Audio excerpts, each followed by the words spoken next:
ഒരു അരമണിക്കൂർ അധികം കുട്ടികൾ സ്കൂളിൽ പഠിച്ചതുകൊണ്ട് അത് മദ്രസയെ ബാധിക്കുമെന്ന് പറയുന്നത് ശരിയല്ല. ഈ മദ്രസയ്ക്ക് വേണ്ടി വാദിക്കുന്ന കേരളത്തിലെ മുസ്ലിം ലീഗ് ഉൾപ്പെടെയുള്ള പല നേതാക്കന്മാരുടെ മക്കളും മദ്രസ പോകാറില്ല.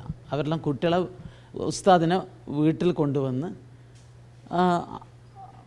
മദ്രസ പഠനമെന്നൊക്കെ പറഞ്ഞിട്ടുള്ള കാട്ടിക്കൂട്ടൽ മാത്രമാണ് നടത്തുന്നത്. ഇവിടുത്തെ പ്രധാനപ്പെട്ട മുസ്ലിം ലീഗ് നേതാക്കന്മാരുടെ മക്കളൊന്നും മദ്രസയിൽ പോകാറില്ല.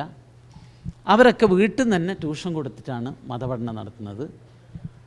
ഞങ്ങളൊക്കെ രാവിലെയും വൈകുന്നേരവും മദ്രസയിൽ പോയവരാണ്.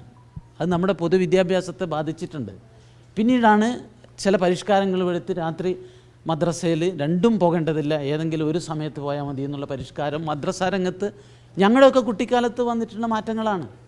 അപ്പോൾ ഇവിടെ കാലോചിതമായി ഒരു പരിഷ്കാരം വിദ്യാഭ്യാസ രംഗത്ത് വേണം. കേരളത്തിലെ വിദ്യാഭ്യാസ രംഗത്ത് തീരെ കുട്ടികൾക്ക് പഠിക്കാൻ സമയമില്ല. ആ സന്ദർഭത്തിലാണ് അനാവശ്യമായ വിവാദം ഉണ്ടാക്കുന്നത്. അതിൻ്റെ മുമ്പിൽ UDF LDF മുട്ടിട്ടിഴയാണ് ഇത്തരം തെറ്റായ വാദങ്ങൾക്കെതിരെ. അപ്പോൾ അതെല്ലാം ഉള്ള ഒരു പശ്ചാത്തലത്തിൽ സൂംബ നൃത്തവുമായി ബന്ധപ്പെട്ട് ഒക്കെ വന്നിട്ടുള്ള വിമർശനത്തിൻ്റെയൊക്കെ പശ്ചാത്തലത്തിലാണ് ഇവിടെ വെള്ളാപ്പള്ളി ഇങ്ങനെ ഒരു ഉള്ളു തട്ടി ചില കാര്യങ്ങൾ പറഞ്ഞിട്ടുള്ളത്. ഇത് കുറ്റപ്പെടുത്തേണ്ട വെള്ളാപ്പള്ളിയല്ല, CPMൻ്റെയും അതുപോലെ തന്നെ കോൺഗ്രസിൻ്റെയും ഈ വളരെ വളരെ വൃത്തികെട്ട പ്രീണന രാഷ്ട്രീയമാണ് അവസാനിപ്പിക്കേണ്ടത്.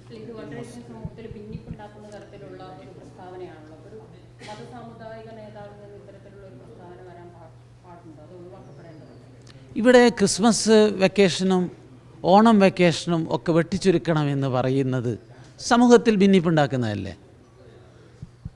ആ ചോദ്യം എന്തുകൊണ്ട് നമ്മൾ ചോദിക്കുന്നില്ല? അപ്പം എവിടുന്നാണ് ഭിന്നിപ്പിൻ്റെ സ്വരം ഉയർന്നിട്ടുള്ളത്? ഭിന്നിപ്പിൻ്റെ സ്വരം ഉയർന്നിട്ടുള്ളത് മറ്റേ ഭാഗത്തു നിന്നാണ്. അതിനെ നമ്മൾ വേണ്ട വിധത്തിൽ വിമർശിക്കാത്തതും തള്ളിപ്പറയാത്തതും കൊണ്ടാണ് ഇത്തരമൊരു സാഹചര്യം ഉണ്ടായിട്ടുള്ളത്. ഈ മുസ്ലിം വിഭാഗത്തിൻ്റെ ഇംഗിതമനുസരിച്ചാണ് സംസ്ഥാന സർക്കാർ മുന്നോട്ട് പോകുന്നത് എന്നതാണ് പ്രധാനപ്പെട്ട വിമർശനം. ആ വിമർശനം അബ്ദുള്ള കുട്ടി അംഗീകരിക്കുന്നു. ഇപ്പോൾ സൂംബ നൃത്തത്തിൻ്റെ വിഷയത്തിൽ, സ്കൂൾ സമയമാറ്റത്തിൻ്റെ വിഷയത്തിൽ, നിങ്ങൾ ഓരോ വിഷയത്തിലും എടുത്തു നോക്കൂ. കേരളത്തിലെ ഗവൺമെൻറ് എടുക്കുന്നത് എന്താണ്? ഒരു മുസ്ലിം പ്രീണന രാഷ്ട്രീയം കേരളത്തിൽ അതിൻ്റെ ഒക്കെ അതിർ ലംഘിച്ച് മുന്നോട്ട് പോവുകയാണ്. അതിൻ്റെ ആവശ്യമില്ല. മുസ്ലിങ്ങൾ പോലും അതിൽ വിഷമിക്കുന്നു എന്നുള്ളതാണ് ഞാൻ മനസ്സിലാക്കുന്നത്. കാരണം സമൂഹത്തിൽ നല്ല ഐക്യം വേണം, എല്ലാവരും ഒന്നിച്ച് പോകണം എന്നുള്ള ആഗ്രഹിക്കുന്നവരാണ് മഹാഭൂരിപക്ഷം മുസ്ലിം ജനതയും. പക്ഷേ ഈ രാഷ്ട്രീയ നേതൃത്വം മുസ്ലിങ്ങളെ അണ്ടർഎസ്റ്റിമേറ്റ് ചെയ്യുകയാണ്.